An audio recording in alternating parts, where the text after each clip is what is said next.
Dan insya Allah kita akan masuk teman-teman sekalian, semoga Allah berkahi siang ini menjelang asar sore, yaitu bab ke-40, bab masalah berbakti kepada kedua orang tua dan silaturahim. Yang sangat disayangkan sekali banyak di antara kaum muslimin yang melalaikan tentang masalah hak orang tuanya.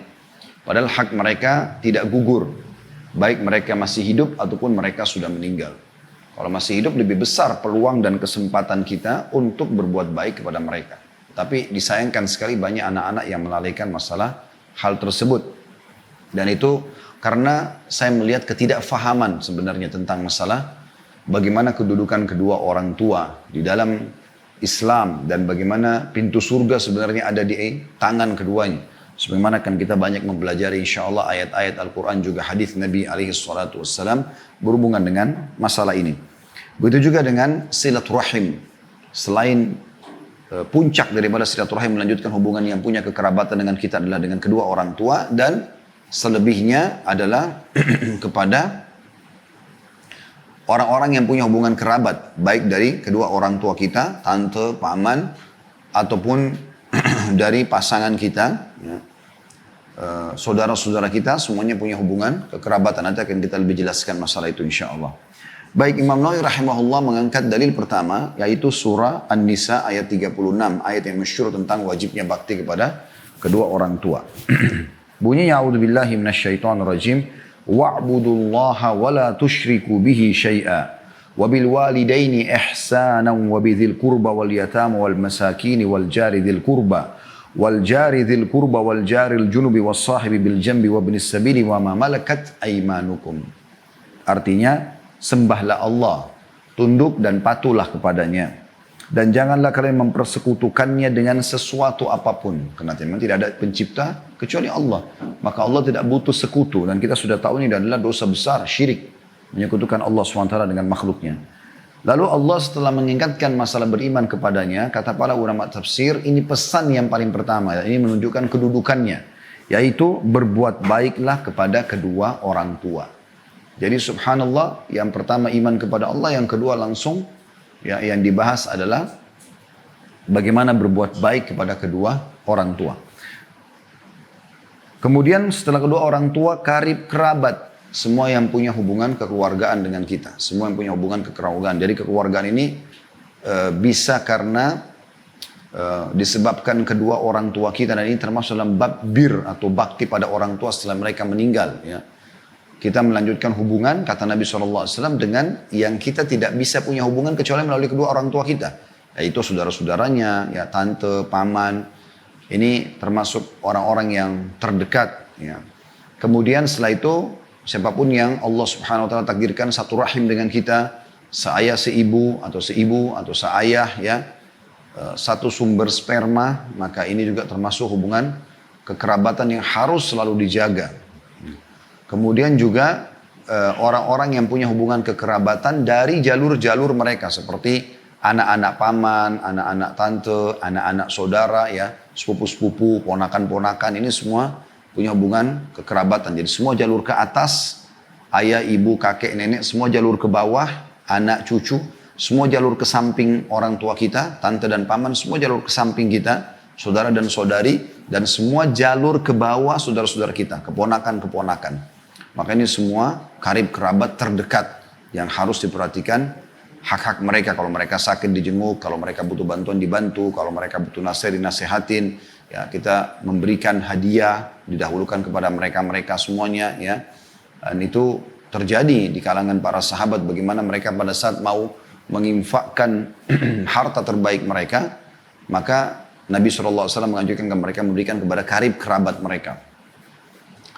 Kemudian juga ada orang yang tadi itu yang saya sebutkan adalah orang-orang yang punya hubungan karib kerabat secara otomatis. Begitu kita lahir punya hubungan kekerabatan dengan kita. Ada orang yang punya hubungan kekerabatan karena pernikahan. Ya, misalnya istri, suami, kemudian ipar-ipar. Ya. Nah, ini semua juga akhirnya punya hubungan kekerabatan. Ya. Walaupun mereka datangnya ke tingkat yang kedua. Setelah tadi tingkatan-tingkatan yang pertama yang sangat dekat. Karena yang pertama tidak mungkin bisa dihapus hubungan kekerabatan kita. Ya. Kalau yang kedua ada yang tidak terhapus, ada yang terhapus. Misalnya yang tidak terhapus mertua. Walaupun kita cerai dengan istri atau dengan suami tidak akan pernah ada bekas mertua. Tapi istri atau suami hanya akan memiliki hubungan yang dekat dengan kita itu pada saat memang masih berstatus sama suami ataupun istri. Ya. Kapan sudah cerai, sudah lewat masa iddah, maka putus semuanya, bukan mahram lagi. Nah, ini ada batasan-batasannya gitu kan. Maksud dalam masalah ini juga adalah orang-orang yang memiliki kehubungan nasab tapi bukan secara langsung. Seperti saudara susuan. Ya. Karena kata Nabi SAW, sungguhnya terjalin hubungan kekerabatan bagi orang yang punya susuan sebagaimana kerabat yang punya nasab. Sebagaimana jalur nasab. Ya. Ini juga punya hubungan masalah ini. Kemudian juga kata Allah SWT setelahnya anak-anak yatim. Dan anak-anak yatim adalah anak-anak yang meninggal, belum balik dan meninggal ayahnya. Diistilahkan dengan yatim. Jadi kalau yang sudah balik bukan lagi yatim atau yang meninggal ibunya juga tidak dikatakan yatim. Karena yatim itu dianggap bagi yang sudah tidak ada penopangnya yaitu ayahnya. Kemudian orang-orang miskin. Ya, orang miskin artinya diantara orang-orang yang punya pendapatan tapi kurang. Ya. Jadi misalnya dia punya pekerjaan tapi kurang, jadi diistilahkan dengan miskin. Ada orang yang lebih susah lagi dari mereka, diistilahkan dengan fakir. Kalau orang miskin, orang yang punya pendapatan tapi kurang. Dia punya makanan tapi pas-pasan, kadang-kadang kurang. Kalau orang yang fakir, tidak tahu sama sekali mau makan apa hari ini, apalagi besok. Makanya rincian ini juga dijabarkan pada saat menjelaskan surah At-Taubah, ayat 60 tentang masalah zakat. Ya, bagaimana Allah SWT menyebutkan di 8 golongan penerima zakat adalah innamas shadaqatu lil fuqara'i wal masakin. Dimulai dengan orang-orang fakir lalu orang miskin. Ini dibedakan tentang masalah mereka. Kata para ulama, kalau seandainya orang-orang miskin saja dianjurkan kita memperhatikan keadaan mereka, maka bagaimana dengan orang-orang yang fakir? Lebih pantas.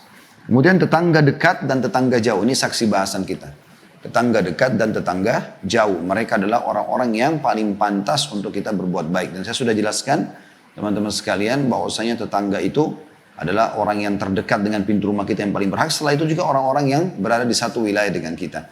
Bahkan Atha bin Abi Rabah rahimahullah membahasakan penduduk Mekah itu adalah tetangga Allah. Karena ada Baitullah dan penduduk Madinah adalah tetangga Rasulullah SAW. Tentu panjang lebar rincian ulama tentang masalah batasan tetangga. Ada yang mengatakan sekian rumah, ada yang mengatakan sampai 40 rumah, ada yang mengatakan satu wilayah. Dan khilaf di antara mereka. Intinya kita berbuat baik kepada orang-orang yang terdekat rumahnya dengan kita. Kemudian selanjutnya dikatakan teman sejawat, sahabat-sahabat, ibnu sabil, orang yang terputus jalan, dan hamba sahaya yang kalian miliki. Ini perbedaan dasar antara kaum muslimin dengan orang-orang kafir. Ada masalah muamalah dengan hamba sahaya. Banyak orang menyalahgunakan istilah hamba sahaya. Ya, sehingga mereka mengatakan budak dalam Islam pun itu sama dengan perbudakan di agama-agama yang lain. Ini sama sekali tidak benar. Karena dalam Islam justru sangat luar biasa kedudukan mereka. Bahkan dianjurkan oleh Nabi SAW agar memberikan pakaian, makanan, bermuamalah yang baik dengan para hamba sahaya tersebut. Sampai Talha bin Ubaidillah radhiyallahu anhu, salah satu dari 10 sahabat yang dijamin masuk surga. Salah satu dari 10 sahabat yang dijamin masuk surga. Beliau setiap hari keluar ke pasar membebaskan 36 budak. Ya, targetnya. Kemudian beliau memberikan pakaian yang sama dengan pakaian yang beliau pakai. Sehingga susah dibedakan mana Talha kalau yang belum kenal dengan mana hamba-hamba sahaya ini. Tapi saksi bahasan kita di sini adalah masalah potongan-potongan awal ayat setelah beriman kepada Allah dan tidak boleh berbuat syirik. Maka bakti kepada orang tua dan juga karib kerabat. Bagaimana menjaga silaturahim dengan mereka. Juga beliau mengangkat surah An-Nisa ayat 1 tentang masalah silaturahim ini, menjaga hubungan rahim. Ya, sudah kita jelaskan tadi rahim itu seperti apa. Ayat 1 yang sudah sangat masyhur, bahkan di setiap khutbah Jumat umumnya orang-orang kadang-kadang menjadikannya sebagai pembukaan khutbah. A'udzubillahi minasyaitonirrajim wattaqullaha alladzi tasaaluna bihi wal arham. Al-ayah yang artinya bertakwalah kepada Allah, selalu patuhlah kepada Allah dan dengan namanya kalian saling meminta. Dan peliharalah hubungan kekerabatan. Ya. Allah subhanahu wa ta'ala juga berfirman dalam surah Ar-Ra'd ayat 21. Ini dalil ketiga yang diangkat oleh Imam Nawawi rahimahullah.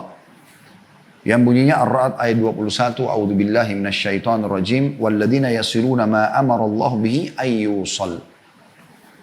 Dan orang-orang yang menghubungkan apa yang diperintahkan Allah agar dihubungkan. Maksudnya dihubungi kekerabatan ya. Dijalin hubungan yang baik dengan mereka.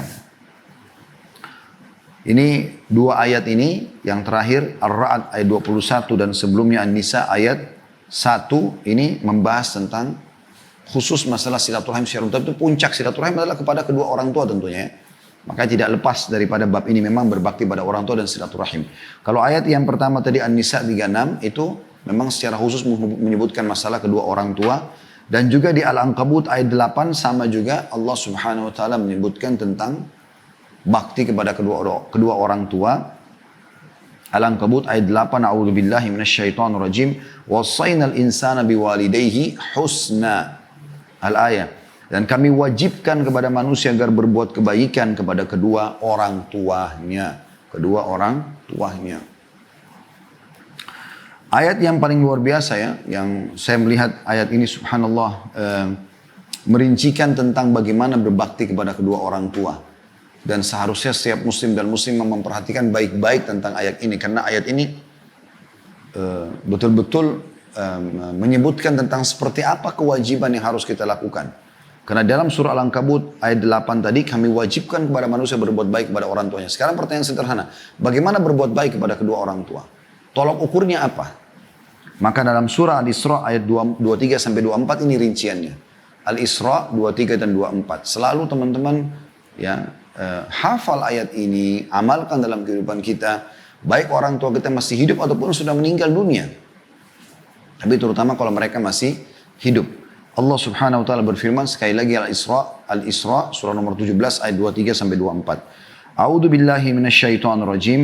Wa qadha rabbuka alla ta'budu illa iyyahu wa bil walidaini ihsana. Dan Tuhanmu telah memerintahkan agar kalian jangan menyembah selain Dia dan hendaklah berbuat baik kepada ibu bapa. Sekarang pertanyaannya, bagaimana ya Allah kami buat baik kepada ibu bapa kami?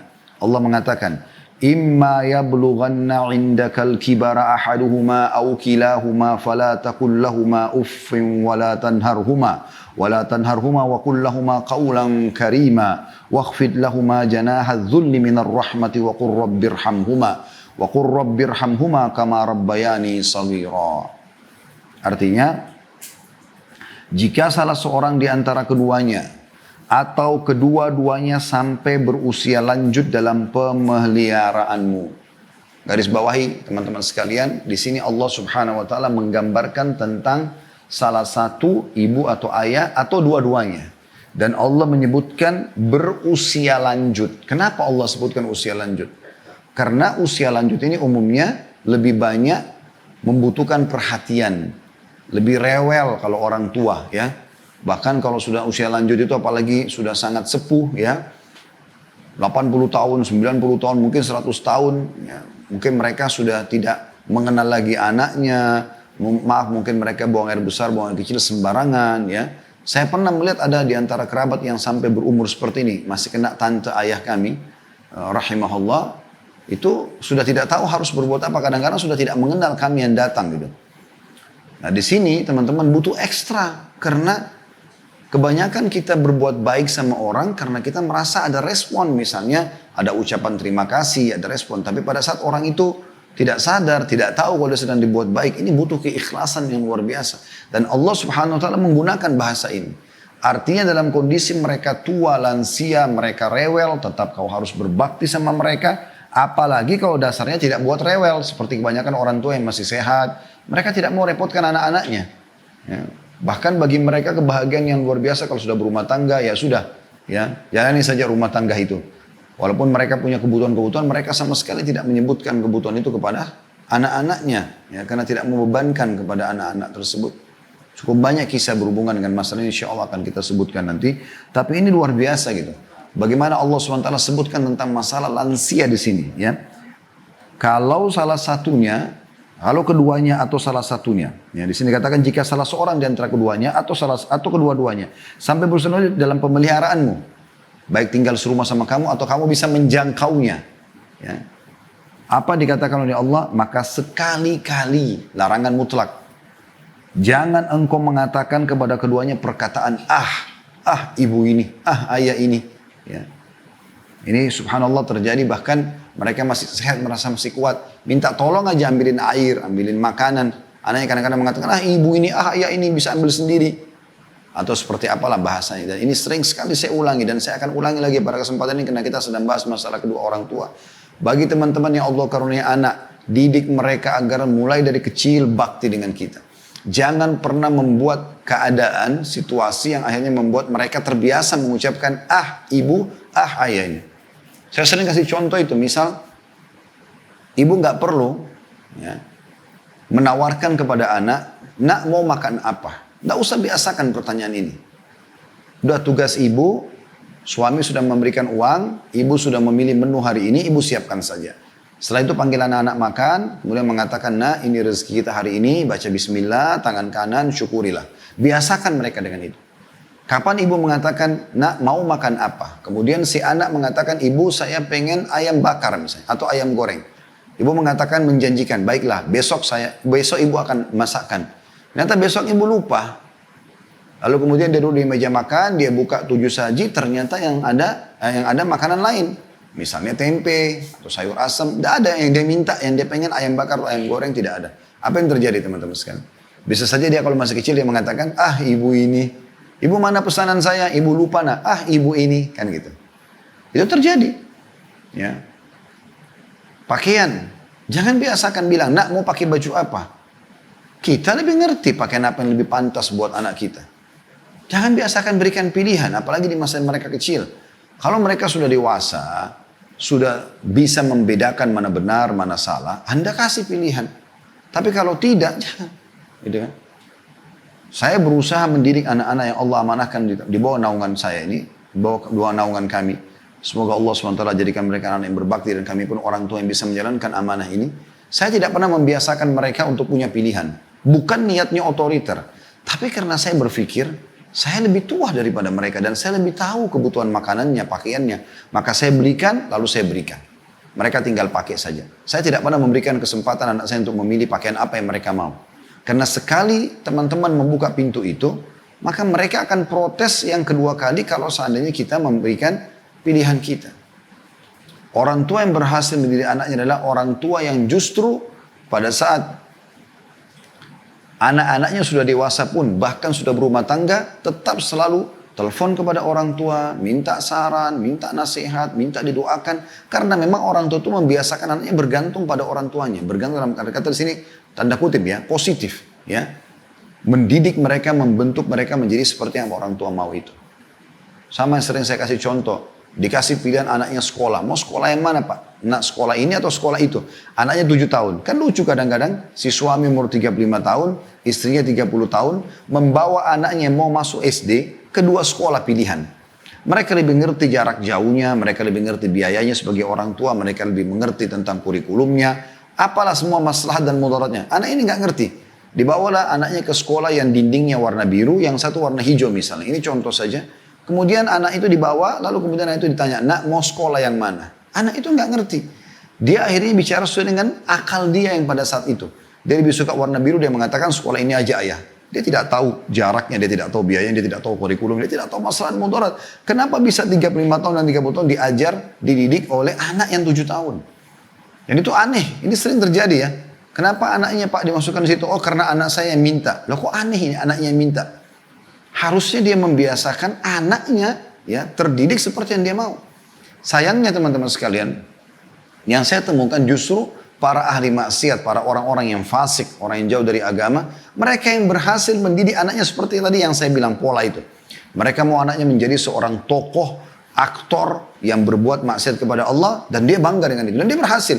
Anaknya dicekoki sama dia pemahaman tersebut, digiring, dipakai pakaian yang terbuka auratnya, dilatih untuk ini, untuk itu segala macam. Sayangnya terbentuk menjadi tokoh ahli maksiat yang terkenal di dunia. Difoto sana sini, bermaksiat sana sini, zina sana sini, segala macam hal.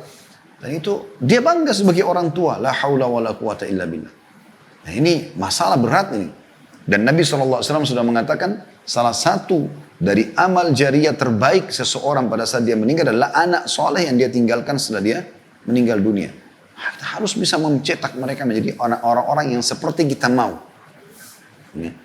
Tanpa saya ketahui pada saat itu, tapi beberapa anak-anak saya lihat sendiri depan mata di rumah.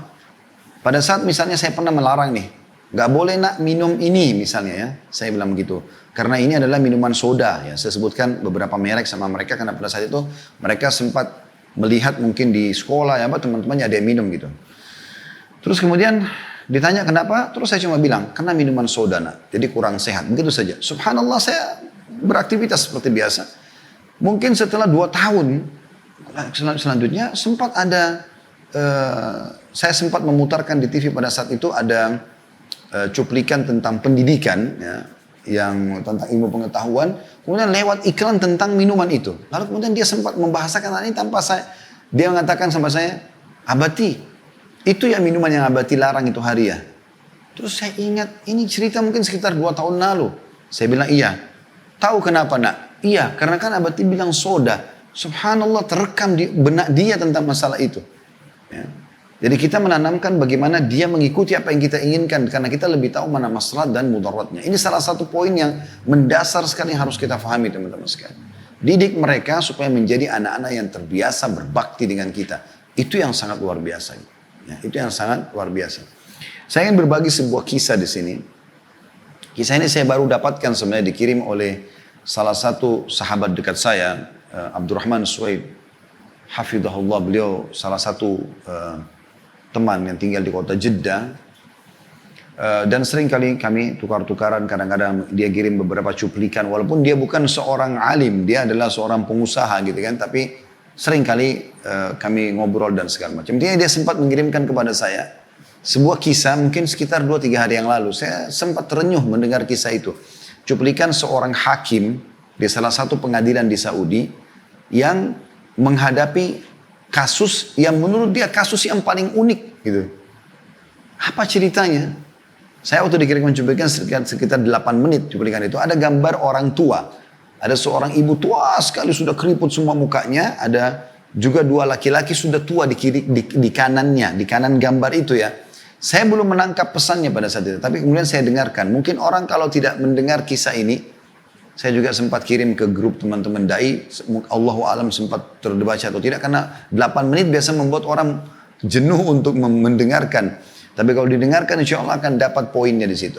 Nah di situ hakimnya sendiri berbicara. Dia mengatakan salah satu yang paling unik yang saya pernah temui dalam pengadilan. Dia menjadi hakim puluhan tahun gitu. Dia bilang datang seorang yang menurut saya sudah tua. Waktu itu lebih tua daripada si hakim. Umurnya 60 tahun. Sudah sangat tua, jenggotnya sudah putih, datang, ya, kemudian mendekat kepada hakim, masuk di pengadilan, lalu dia mengatakan, saya punya keluhan hakim. Kata hakim, apa keluhanmu? Dia bilang, keluhanku aku mengeluhkan saudaraku, kakakku. Kata hakim, awalnya saya berpikir, umur 60 tahun, mau mengeluhkan kakaknya, masalah apa ini? Gitu. Sudah sangat tua gitu. Orang bertengkar mungkin antara 20 tahun sama 30 tahun, 40 tahun. Mungkin masih kadang-kadang masih terjadi. Ini 60 tahun. Berarti kakaknya lebih tua. Kata hakim, berapa umur kakakmu? Dia bilang 65 tahun. Apa permasalahan kalian? Kata dia, ceritanya adalah saya menjadi tentara selama 30 tahun di daerah Tabuk. Tabuk cukup jauh. Di pinggiran Madinah, di pinggiran Saudi, perbatasan. 30 tahun. Dan saya memiliki seorang ibu yang tua. Ibu ini saya titipkan atau dijaga oleh kakak saya yang 65 tahun yang sedang saya keluhkan itu. Kata hakim, lalu apa yang kau keluhkan? Kakakmu menjaga ibumu dan kau pun menjadi askar. Kata dia, iya, ceritanya adalah selama 30 tahun itu saya selalu membagi gaji saya. Setengahnya saya pakai untuk kebutuhan, setengahnya saya berikan untuk kakak saya dan ibu saya. Selama 30 tahun dia bilang, saya pun kebanyakan menghabiskan waktu di wilayah sana. Sekarang saya sudah pensiun. Lalu saya datang ketemu dengan kakak saya dan ibu saya. Dan saya bilang sama kakak saya, sudah 30 tahun kamu berbakti sama ibu kita. Dan saya sekarang minta mohon kepada kamu agar memberikan kesempatan kepada saya berbakti sama ibu sebagaimana kau sudah berbakti. Saya cuma minta ibu ini pindah ke rumah saya sekarang. Lalu hakim, tiba-tiba kakak saya menangis, lalu mengatakan, demi Allah kau tidak akan pernah bisa merebut ibu dari aku. Kata si adik, saya bukan merebutnya, saya hanya sekedar mau memindahkan dia ke rumah saya. Dan Anda bisa ketemu sama dia setiap saat, kau bisa ketemu sama dia setiap saat. Kata kakak saya, demi Allah kau tidak akan pernah bisa merebut ibu dari saya. Sebaliknya kau yang datang kepada saya di rumah ini. Saya tidak akan mungkin melakukan itu. Dia ulangi lagi, dia bilang, saya ulangi lagi, Kak, saya hanya memindahkan dia ke rumah saya. Supaya saya bisa merasakan kenikmatannya berbakti sama ibu. Sebagaimana engkau telah menikmatinya 30 tahun. Kata kakak saya, kau sudah mendapatkan pahala kami. 30 tahun kau mengirimkan setengah gajimu. Maka sekarang biarkan ibu sama saya. Jadi subhanallah kata hakimnya, selama ini orang bertengkar antara saudara memperebutkan warisan, memperebutkan kedudukan, atau apalah. Ini memperebutkan di umur 60 sama 65 tahun, siapa yang lebih bisa merawat ibunya. Itu luar biasa gitu. Hakim ini menceritakan sambil meneteskan air mata, di suaranya kayak agak paruh gitu. Lalu dia bilang, saya pun mengatakan sama dia, baik, coba panggil kakakmu sama ibumu ke pengadilan. Kata dia, baiklah. Dipanggil lah dia bilang. Terjadi kejadian yang luar biasa. Dia bilang sampai satu pengadilan meneteskan air mata gara-gara kisah mereka. Dia bilang pada saat masuk, dia bilang, demi Allah, saya belum pernah melihat ada anak berbakti seperti kedua orang ini. Ibunya digendong oleh keduanya, setengah tubuh ibunya dari pahanya dipegang oleh yang adik sebelah kiri dan si kakak pegang sebelah kanan. Mereka sama sekali tidak ingin ibunya menyentuhkan kakinya ke tanah. Digendong padahal ibunya masih mampu jalan. Sampai tiba di kursi. Lalu ibunya duduk tengah-tengah, si kakak duduk sebelah kanan, si adik duduk sebelah kiri. Kemudian saya mulai bertanya, ada masalah apa kalian? Ditanyalah kepada si adik, dia bilang, saya tanya kepada si adik. Adik ini tentu punya 60 tahun ya. Maka kata adiknya, saya sudah ceritakan kepada anda hakim. Kata hakimnya, saya mau dengar. Biar kakakmu juga mendengar keluhanmu. Supaya ini benar atau tidak. Saya mau dia membenarkan atau tidak. Diceritakanlah kembali ceritanya. Kemudian hakim bertanya kepada si kakak. Bagaimana menurut kamu? Kata si kakak, benar apa yang dikatakan oleh dia. Dia membantu kami 30 tahun dan ibu adalah tinggal bersama dengan saya.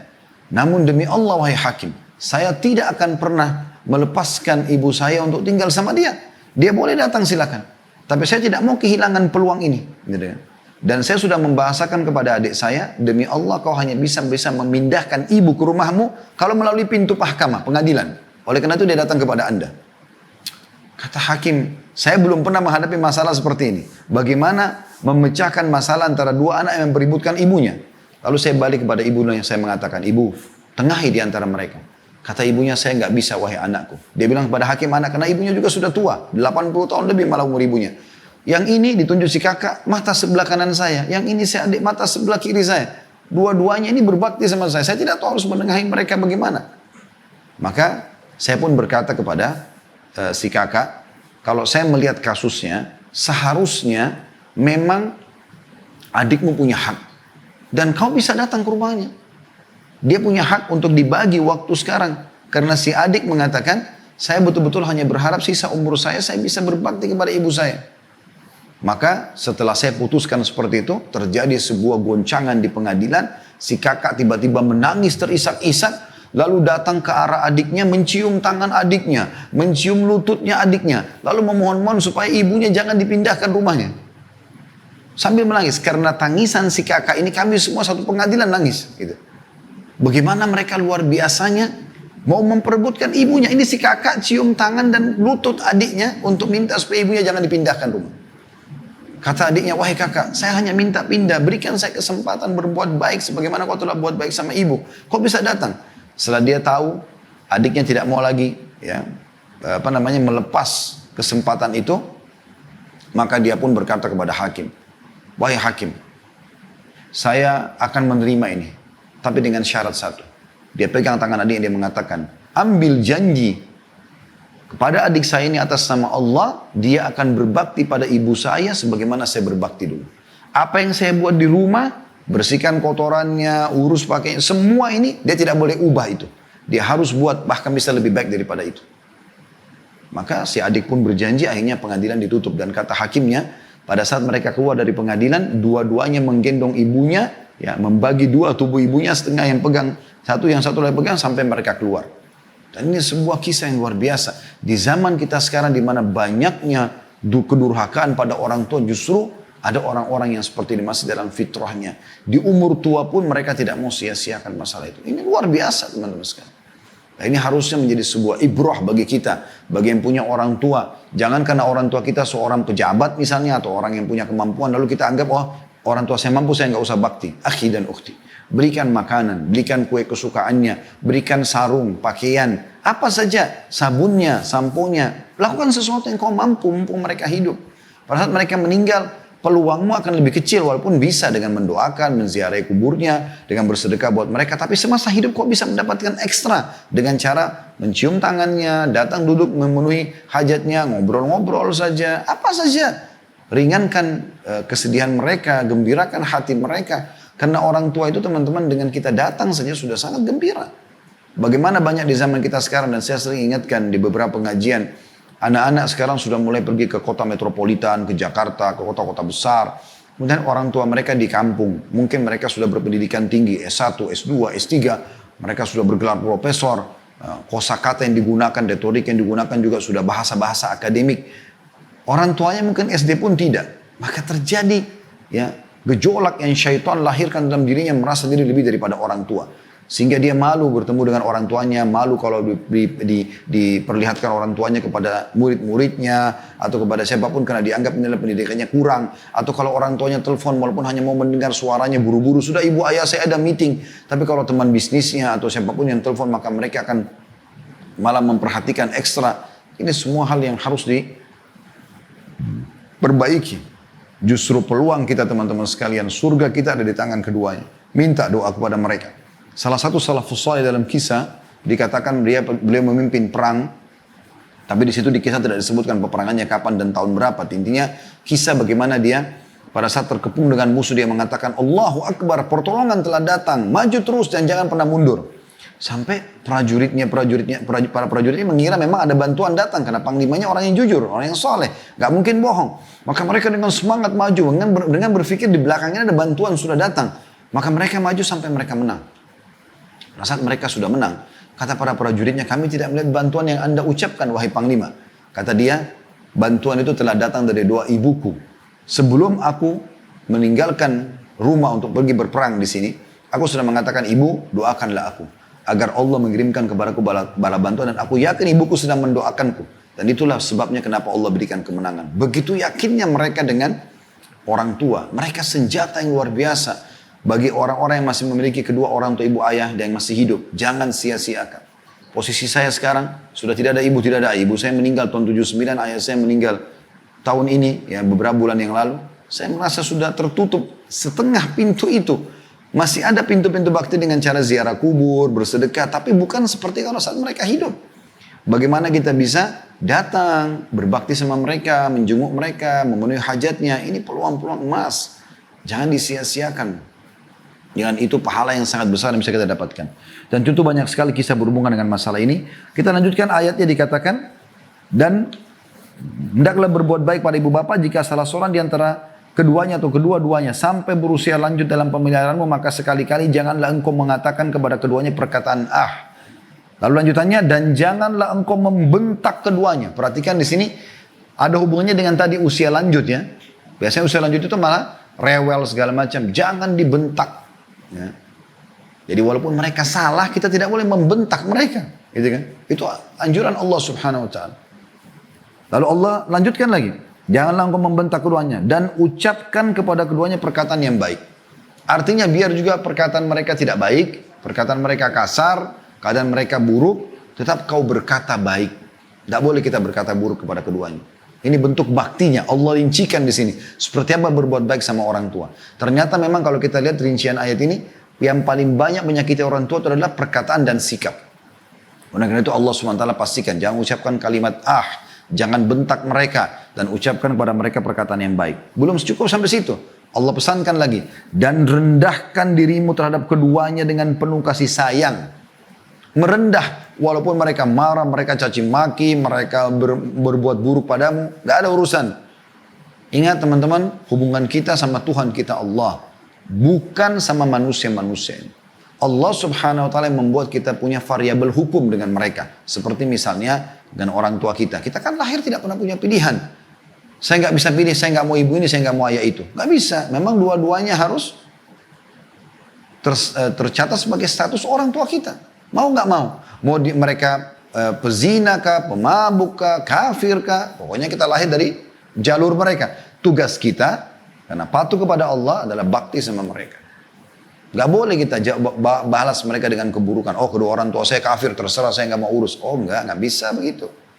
Ya, karena kita selalu menghubungkan teman-teman hubungan kita sama Sang Pencipta Allah. Bagaimana Allah SWT perintahkan, begitulah yang kita lakukan. Seorang suami berbuat baik sama istrinya karena Allah. Seorang istri bakti sama suaminya karena Allah. Orang tua berbuat baik sama anak-anaknya, perhatian sama anak-anak juga karena Allah. Berbuat sama teman, tetangga, siapa saja. Semua itu karena Allah Subhanahu wa Ta'ala. Ya. Lalu Allah perintahkan kita mengucapkan, dan ucapkanlah, wahai Tuhanku, sayangilah keduanya sebagaimana mereka berdua telah mendidik aku di waktu kecil. Jadi di sini kalau ada orang tua yang berhasil mendidik kita dari kecil, maka mereka lebih pantas untuk kita berbuat baik sama mereka. Tapi sebagian juga ulama menitik beratkan, kalau seandainya ada orang yang tidak dididik pun oleh orang tuanya dari kecil, tetap tidak menutup kemungkinan mereka bisa meraih pahala dengan mendoakan dengan doa ini. Karena kan doa ini lafadznya begitu, Rabbighfirli wali walidayya, ya Allah ampunilah aku dan kedua orang tuaku, warhamhuma kama rabbayani shaghira, dan kasihanilah mereka sebagaimana mereka mengasihi aku di waktu kecil, ya, atau sebagaimana mereka mendidikku di waktu kecil. Kata ulama, kalaupun dia tidak dididik, ya, atau kasih sayang didapatkan dari mulai lahir, misalnya orang tuanya meninggal atau orang tuanya membuang dia misalnya, maka paling tidak dia dari sperma ayahnya, dia sempat di kantong, di rahim ibunya, di perut ibunya, itu sudah cukup, ya, untuk harus orang tua kita bakti seumur hidup kita. Ini dimaksud dengan ayat tadi. Makanya saya bilang ini rincian yang luar biasa tentang bagaimana berbuat baik kepada kedua orang tua. Juga Allah SWT diangkat oleh Imam Nawawi rahimahullah, dalil terakhir dari Al-Quran. Ya. Kita akan masuk ke hadis insyaAllah, adalah surah Luqman ayat 14. Ya. Ini ayat terakhir yang diangkat oleh beliau tentang masalah bakti kepada orang tua. Dan kita akan masuk insyaAllah setelah itu kepada hadis-hadis. Dan hadis cukup banyak ya. Hadis yang membahas tentang bakti kepada orang tua dan hubungan kekerabat ini. Dari hadis nomor 317 sampai 340. Ya, mungkin tidak bisa kita selesaikan semua pada hari ini. Insya Allah kita akan lanjutkan di pertemuan akan datang nanti. Namun saya akan bacakan beberapa hadis insya Allah. Ayat kita kembali dulu ke Luqman ayat 14 yang bunyinya A'udzubillahi minasyaitonirrajim wa wassaynal insana biwalidayhi hamalathu ummu wahnan ala wahni wa fisalu fi amaini an ishkur li wa liwalidayka. Al-ayah yang artinya, dan kami perintahkan kepada manusia agar berbuat baik kepada kedua orang tua. Ibunya telah mengandungnya dalam keadaan lemah dan bertambah lemah, dan menyapinya dalam usia 2 tahun. Bersyukurlah kepadaku dan kepada orang tuamu atau kedua orang tuamu. Jadi Allah SWT menggantungkan syukur kepadanya justru dengan juga syukur kepada kedua orang tua. Karena mereka adalah penyebab utama kita ada di muka bumi ini. Ini penting sekali untuk digarisbawahi teman-teman. Sudah cukup kita ada di muka bumi ini sehingga kita bisa menikmati makanan, minuman, hirup udara. Mungkin kalau kita menikah biologis segala macam, itu adalah sebabnya karena orang tua kita. Sebabnya karena orang tua kita. Kita ada karena mereka gitu. Itu juga dengan tadi bagaimana ibu mengandung kita dengan susah payah. Ya, teman-teman coba renungi masalah itu ya. Kalau seandainya kita bawa 1 kilo barang di perut kita, tas misalnya, anggap tas kita taruh, diikat, dilihat di perut kita, kita bawa. Ya. Saya yakin 1 kilo ini mungkin 2 jam, 3 jam kita sudah sedikit merasa letih ataupun jenuh, kita akan lepaskan. Ibu kita teman-teman membawa, ya, bukan cuma 1 kilo. Bayi itu biasanya antara, kalau yang normal 2,5 kilo ya, sampai 3 kilo beratnya. Itu dipikul ke sana sini, bahkan dibawa tidur. Ya, kadang-kadang kesulitan tidur itu mau balik kanan, balik kiri, gelisah, sering kadang-kadang kram, apalagi menjelang melahirkan. Bagaimana sulitnya melalui fase itu ya. Ini semua teman-teman pengorbanan yang sudah cukup untuk membuat kita membalas mereka dengan kebaikan-kebaikan. Dinukil sebuah kisah di Saudi juga terjadi, ada seseorang yang masuk dalam bab durhaka sama orang tua sebenarnya kisah ini. Ada seseorang anak selalu di waktu kecil, dia kalau sekolah, teman-temannya olok-olok dia. Mengatakan, yang punya ibu buta, hai yang punya ibu buta. Selalu bahasa begitu. Karena memang kedua ibunya ini matanya buta. Bahkan matanya itu bukan buta seperti orang biasa, bola mata tetap ada dan terlihat, bukan. Memang nggak ada, bola matanya itu keluar, nggak ada. Dan kedua kelopak matanya itu kayak keriput gitu ya. Kayak terjahit full tertutup. Jadi butanya bukan seperti umumnya. Jadi orang kadang-kadang kalau melihat seperti agak takut. Ya. Makanya anak tidak tahu cerita, dia mengatakan pada ibunya, ibu gak usah antar saya ke sekolah gitu. Karena kalau ibu antar ke sekolah, sering teman-teman saya mengolok-olok saya gitu. Ya.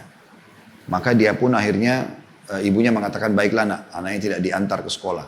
Sampai terus saja anaknya tumbuh besar, kuliah dan menjadi sukses gitu kan. Tapi dia selalu saja terbawa dengan rasa malu untuk memperkenalkan ibunya. Karena ibunya tuh mukanya seperti menakutkan menurut dia gitu. Ringkas cerita teman-teman sekalian, dia menikah, pada saat menikah pun dia tidak mengakui kalau dia punya ibu, ya. Dia menyatakan kedua orang tuanya sudah meninggal, sampainya dia pindah ke negara di luar Saudi. Ibunya terus saja berusaha mencari tahu kabarnya segala macam, tapi kehilangan berita. Sampai sudah sekian tahun, saya ringkaskan ceritanya, sekian tahun dicari oleh ibunya, nggak ketemu, nggak tahu di mana anaknya, maka dia pun anaknya sudah tinggal di luar negeri dan sudah punya beberapa orang anak juga gitu. Ibunya hanya mendapatkan informasi tentang keberadaannya, ibunya mengumpulkan uang, kemudian ringkas cerita bisa berangkat ke negara itu dan mendapatkan alamat anaknya. Pada saat si anak ini lagi duduk bersama dengan istrinya di sebuah apartemen yang bagus gitu, di salah satu negara di negara barat. Kemudian anak-anaknya mendengar suara bel, dibukalah pintu, tiba-tiba mereka lari ketakutan dan mengatakan, ayah tolong ayah, di depan pintu ada orang gila menyeramkan. Maka si ayah ini yang di sini posisinya sebagai anak ibu tersebut keluar dan kaget melihat ternyata ada ibunya depan pintu. Maka dia pun mengatakan, ibu kenapa anda kesini? Kata ibunya, nak ibu cuma rindu sama kamu. Sudah lama bertahun-tahun kau tidak pernah ada beritanya. Dia bilang, ibu sudahlah. Ibu nanti saya pulangkan, nanti saya biayai karena anak-anak saya takut melihat ibu. Maka dia pun spontan langsung menutup pintu apartemennya, dia bawa ibunya menuju ke bandara, dibelikan tiket, dipulangkan lagi ke Saudi. Kurang lebih cerita ini berjalan beberapa bulan setelah itu, ada surat yang sampai ke dia dari salah satu kerabatnya. Dia mengatakan, ada informasi kalau ibumu sudah meninggal dunia. Dan ibumu ya, sudah dikuburkan, kami mengirim informasi ini kepada kamu karena kami ya, tidak tahu keberadaanmu di mana. Dan ada surat titipan dari ibumu. Maka pada saat dia buka surat itu, disitulah dia baru sadar teman-teman sekalian. Dan dia baru menyesal setelah dia tahu sebenarnya seperti apa kisahnya. Maka ibunya pun mengatakan, setelah salam segala macam, ibunya mengatakan, nak, ibu tahu kau selalu malu dari kecil karena keadaan mata ibu yang buta. Dan apapun yang kau minta, ibu tidak bertemu dengan teman-temanmu, iya. Kau tidak mengakui ibu sebagai ibumu, bahkan istrimu tahu ibumu sudah meninggal, iya. Tapi ibu akhirnya tidak bisa menahan rindu ini sebagai ibu untuk bertemu denganmu, maka ibu pun pergi ke rumahmu, itu pun kau masih memulangkan ibu. Tapi perlu kau tahu cerita yang sebenarnya, nak. Sebenarnya mata ibu dari dulu normal. Dan yang buta matanya adalah kamu waktu kecil. Dan karena ibu tidak tega kau tumbuh besar buta, maka ibu pun mengoperasi kedua mata ibu, diberikan kepada matamu. Jadi mata yang kau pakai sekarang adalah mata ibumu. Tapi ibu sudah ridho denganmu, nak. Ya, semoga Allah memberimu hidayah dan segala macam. Lalu kemudian surat itu ditutup dengan salam. Pada saat itu anak itu menangis, terisak-isak, merasa menyesal. Tapi sudah tertutup pintu. Selama hidup dia bukannya berbakti sama ibunya, malah dia menjauhkan diri dan segala macam. Ini banyak terjadi teman-teman sekalian. Allah musta'an, Allah tempat kita ya, meminta pertolongan. Kebanyakan di antara orang selalu saja membengkalikan hak ibunya, hak ayahnya. Karena di kampung gak pernah ditanya kabarnya akhi dan ukhti. Berapa lama sih kita WA atau kita telepon kepada mereka? Jadwalkan setiap hari telepon walaupun cuma 1 menit, 2 menit. Tanya kabarnya, tanya kebutuhannya. Minta didoakan. Gak ada mengambil waktu itu. Jadikan itu sebagai pegangan. Saya tidak bisa lupa salah satu sahabat saya, Dr. Muhammad Rahili hafidhahullah, sampai sekarang beliau masih menjadi dosen di kampus kami di Al-Jami' Islamiyah Al-Mubarakah di Madinah Munawwarah, di Islamic University of Madinah. Dan saya tahu betul beliau selalu cum laude dulu di kuliah hadis. Waktu itu saya di kuliah dakwah, beliau di kuliah hadis. Masya Allah selalu mumtaz gitu. Dan saya lihat orangnya jarang sekali belajar. Dia pada saat hari ujian pun kadang-kadang saya minta beliau datang untuk bantu saya menjelaskan beberapa poin yang kalau saya kurang jelas gitu kan. Intinya teman-teman sekalian, saya pernah tanya kepada dia, apa rahasianya? Kenapa Anda ini, kamu ini selalu mumtaz, selalu cum laude. Soalnya saya lihat jarang sekali belajar. Jadi kadang-kadang dia datang ke masjid kampus maghrib isya, duduk sama temannya, ada satu orang Sudan dulu namanya Anwar juga sama Mumtaz juga. Itu mereka ambil satu buku tulis ringkasan dari materi, mereka pelajari setengah jam, maghrib isya selesai. Besok keluar nilainya 90 ya, angkanya full gitu. Pada saat sudah digabungkan dalam 2 semester, 1 semester 50 maksimal. Satu semester 50. Kadang-kadang sudah digabungkan 93. Mumtaz Masya Allah, bagus gitu. Dia bilang rahasianya di kedua orang tua saya Khalid. Saya bilang memang bagaimana ceritanya? Dia bilang setiap hari saya nggak pernah lowongkan, saya tidak pernah sia-siakan waktu, pasti minta izin sama mereka. Minimal kalau saya mau kuliah atau saya mau keluar rumah, saya selalu pamit sama mereka, ibu ayah saya dan minta supaya mereka doakan. Dan subhanallah saya yakin sekali pada saat ujian pun kadang-kadang saya tidak pernah membaca soal itu, mungkin saya tidak dapatkan, tapi saya coba memahami pertanyaannya apa, saya bertawakal Allah, kemudian saya coba tulis seperti apa yang saya pahami dan Allah berikan nilai yang tinggi. Saya sangat yakin justru karena keridhaan kedua orang tua saya. Kuncinya di mereka, rezekimu, ya, keberkahan rumah tanggamu, keberkahan anak-anakmu, pekerjaan, segala macam, justru karena orang tua. Jadi jangan sia-siakan mereka. Kita akan masuk teman-teman sekalian ke hadis yang pertama, berhubungan dengan masalah ini. Yaitu hadis nomor 317. Di mana diriwayatkan dari Abu Abdurrahman Abdullah bin Mas'ud radhiyallahu anhu, beliau berkata, "Sa'altu an-nabiy sallallahu alaihi wasallam ayyul 'amali ahabbu ila Allah ta'ala?" Qala as-salatu 'ala waqtiha. Qultu thumma ay? Qala birrul walidain. Qultu thumma ay? Qala al-jihadu fi sabilillah. Hadis ini riwayat Bukhari Muslim. Artinya, saya pernah bertanya kepada Nabi SAW, amal apakah yang paling dicintai oleh Allah Ta'ala? Maka beliau menjawab, sholat tepat waktu. Ya, ada putnot nomor 317 bagian-bagian buku di bawah. Maksudnya di awal waktu sebagaimana disebutkan dalam sebagian hadis. Ya, begitu azan, sholat. Ya. Jadi tidak ada aktivitas lain, terutama sholat wajib kita bicara ya. Kemudian saya bertanya lagi, dan ini kejelian Abdullah bin Mas'ud radhiyallahu anhu, dan ini sering saya bahasakan teman-teman ya. Kejelian beberapa sahabat itu luar biasa dalam bertanya kepada Nabi SAW untuk mendapatkan mutiara, wahyu. Ya, karena ilmu itu seringkali ada yang harus dikorek. Ya, supaya kita bisa mendapatkan ilmu itu. Dia bertanya, lalu apa lagi? Kemudian apa? Kata Nabi SAW, berbakti kepada kedua orang tua. Kemudian apa lagi? Saya bertanya, kata beliau. Kata Nabi SAW, berjihad di jalan Allah. Hadis ini memberikan kepada kita beberapa pelajaran. Yang pertama adalah bagaimana kejelian Abdullah bin Mas'ud dalam bertanya. Dan ini penting. Bertanya pada sesuatu yang bermanfaat. Bagi seorang muslim, kalau mau bertanya, tanyalah sesuatu yang bermanfaat. Bahkan sebelum bertanya, tanyakan dulu diri kita, pertanyaan ini perlu ditanya atau tidak. Nah, ada orang kadang-kadang melempar pertanyaan tidak ada manfaatnya. Ya, sibuk menanyakan keadaan si fulan, tapi tidak ada hajat, tidak ada pentingnya buat dia. Gitu kan? Mungkin dengan sengaja menanyakan nama istri temannya, nama kerabat temannya, ada maslahat nggak buat dia? Nggak ada mas. Saya punya beberapa orang sahabat, saya banyak tidak tahu siapa nama istri mereka, karena bagi saya tidak penting untuk saya tanyakan gitu. Kecuali memang dalam keadaan darurat dia berteman sama istri saya, mungkin berbeda. Ada hal-hal yang mungkin tidak perlu kita tanyakan gitu loh. Karena mungkin hal-hal seperti ini bagi saya ya, mungkin tidak bermanfaat buat saya untuk itu. Tapi bukan berarti tidak boleh ya. Artinya yang saya ingin titik beratkan sini teman-teman sekalian, bertanya sesuatu yang penting, yang kira-kira dibutuhkan. Kalau memang diperlukan, kadang-kadang kalau istri saya bertanya pun, bisa nggak saya berteman sama istrinya Ustadz Fulan? Oh ya silahkan, gitu kan. Tapi saya juga tidak tahu siapa nama istrinya. Ya, bahkan saya sering tanya sama istri, berapa anaknya Ustadz Fulan? Saya bilang saya tidak tahu. Karena saya belum pernah diinformasikan oleh beliau. Bukan saya tidak mau tahu atau saya pikir, apakah pertanyaan saya pada saya tanya berapa anak antum itu bermanfaat? Karena kadang-kadang teman-teman ada orang kita tanya berapa anak antum, ternyata dia tidak punya anak. Ya. Itu pernah terjadi dan ternyata sudah sekian tahun gitu ya. Sudah sekian tahun mungkin dia berumah tangga tidak punya keturunan. Saya pernah begitu subhanallah, duduk dengan beberapa orang, ada satu orang ustadz memang sudah lama menikah tidak punya keturunan, lalu berbicara tentang masalah anak di situ. Saya akhirnya coba meng-cut dan mencoba mengalihkan pembicaraan karena bagi saya mungkin akan menyedihkan bagi si fulan. Karena dia sudah sekian tahun, 10 tahun lebih berumah tangga, nggak punya keturunan. Gitu kan. Jadi kita harusnya Coba bertanya. Atau mungkin kita tanyakan tentang keadaan istrinya atau suami ternyata dia baru bercerai. Mungkin itu juga kurang pas untuk kita tanyakan. Gitu kan?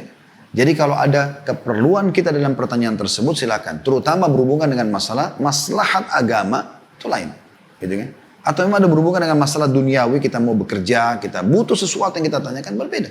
Tapi kalau tidak, lebih baik kita berhati-hati dan kita menyortir pertanyaan tersebut. Nah, Abdullah bin Mas'ud di sini jeli sekali. Beliau bertanya dan beliau ingin bertanya tentang hal yang terpenting yang paling Allah cintai. Perhatikan jeli pertanyaannya. Sa'altun Nabiya sallallahu alaihi wasallam ayyul amali ahabbu ila Allah taala. Ada kalimat atau kata ahab. Hub cinta, ahab yang paling dicintai. Jadi dia bukan menanyakan ya Rasulullah amal apa yang Anda suka, Anda kerjakan yang Anda sukai. Bukan. Perbuatan apa, amal apa yang paling Allah cintai? Ini pertanyaan memang karena kecerdasan dan juga karena keimanan. Sehingga dia bertanya seperti ini. Ini jelinya orang bertanya. Kira-kira apa yang paling bagus amal yang bisa saya dapatkan cinta Allah subhanahu wa ta'ala. Allah kalau sudah cinta sama hambanya, kebutuhannya semua dipenuhi. Maka Nabi SAW pun menyebutkan urutannya.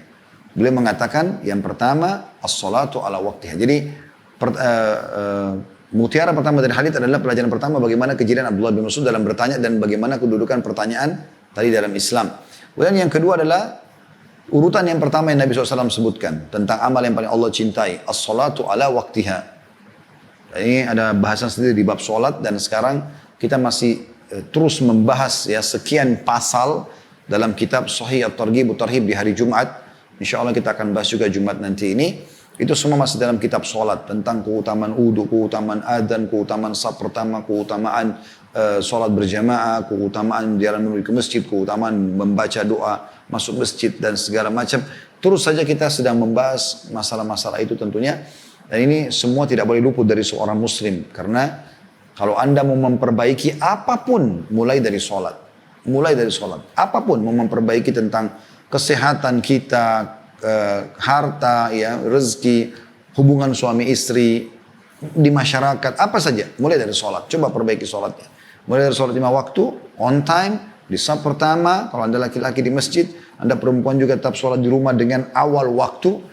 Berhentikan semua aktivitas pada saat azan, mulailah Anda menghadap kepada Tuhan Anda, Allah subhanahu wa ta'ala. Karena muadzin itu sebenarnya hanya menjalankan tugas dari Allah subhanahu wa ta'ala. Kalimat hayya ala sholat, ayat mengerjakan sholat, hayya ala falah, ayat menuju kepada kemenangan, ini adalah Allah subhanahu wa ta'ala yang memanggil kita.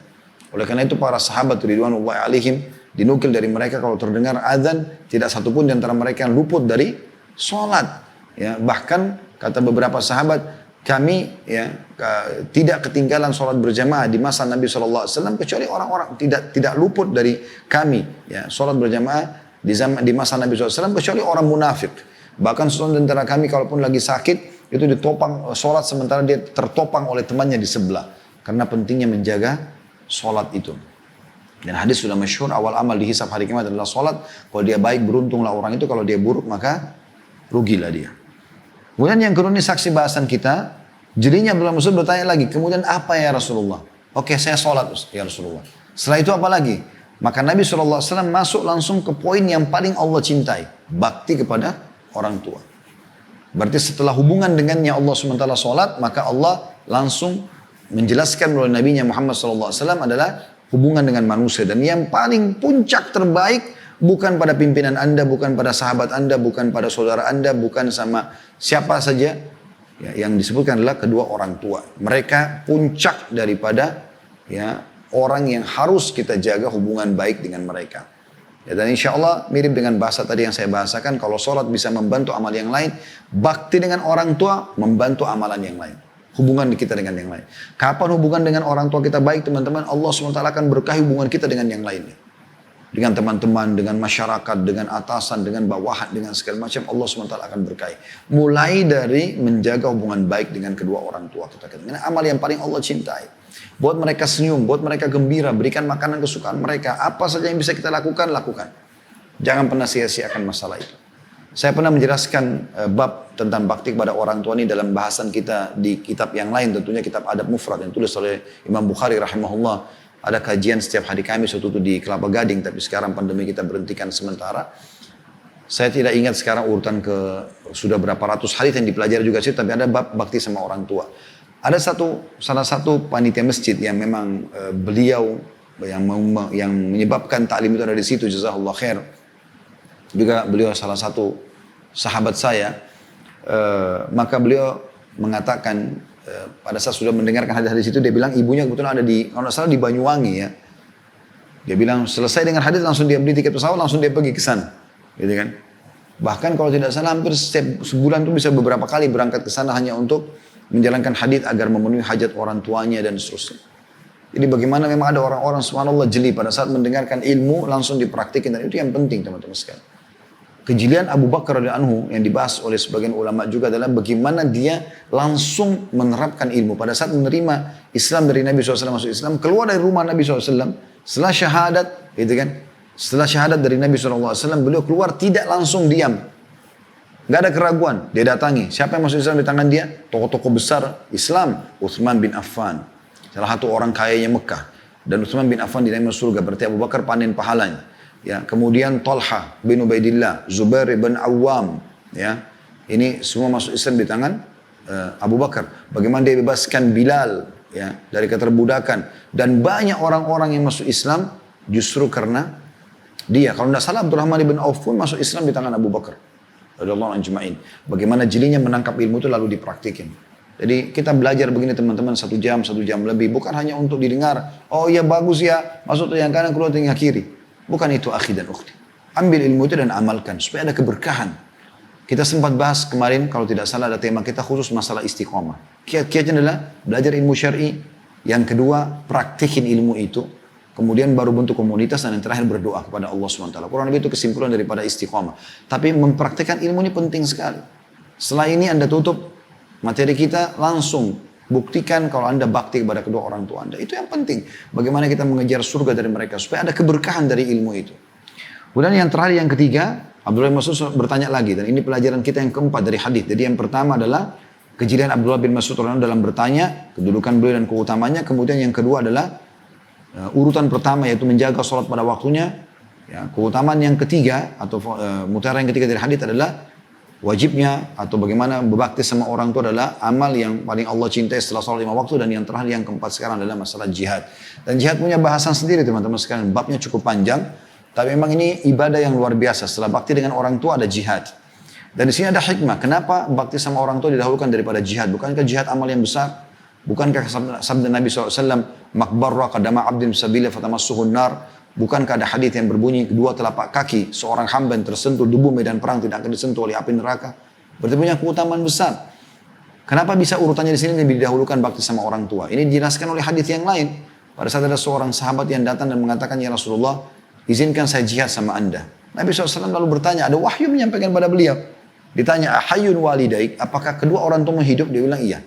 Kata Nabi SAW, pulang dan berbaktilah, berjihadlah pada keduanya. Dan memang jihad pun harus dengan izin orang tua. Kecuali dia sifatnya fardu ain. Jadi ada jihad fardu ain, ada fardu kifayah. Ada yang sifatnya wajib secara individual. Nggak ada lagi toleransi masalah itu. Misalnya pada saat negara kita sedang diserang. Kayak Indonesia pada saat dijajah oleh Belanda. Orang-orang Palestina lagi dijajah oleh Yahudi. Ya. Lagi memang lagi diserang gitu kan. Itu berbeda. Fardu ain. Setiap individu harus melakukannya. Atau ada komandan dari pemimpin mengatakan jihad. Maka itu fardu ain. Pada saat Nabi SAW menekankan tentang masalah perang Tabuk, Nabi SAW panggil. Jadi ada sahabat yang tidak ikut, tidak punya udur, itu malah diboikot oleh Nabi SAW. Karena mereka meninggalkan itu. Ada fardu kifayah, adalah kifayah menjadi hukum wajib yang tergugurkan kalau sudah ada yang menjalankan. Seperti kasus teman-teman di Palestina fardu ain, kita di Indonesia fardu kifayah. Karena mereka sudah ada di situ yang melakukannya. Kita tinggal bantu dengan apa harta, doa yang kita bisa lakukan. Ya, seperti itulah.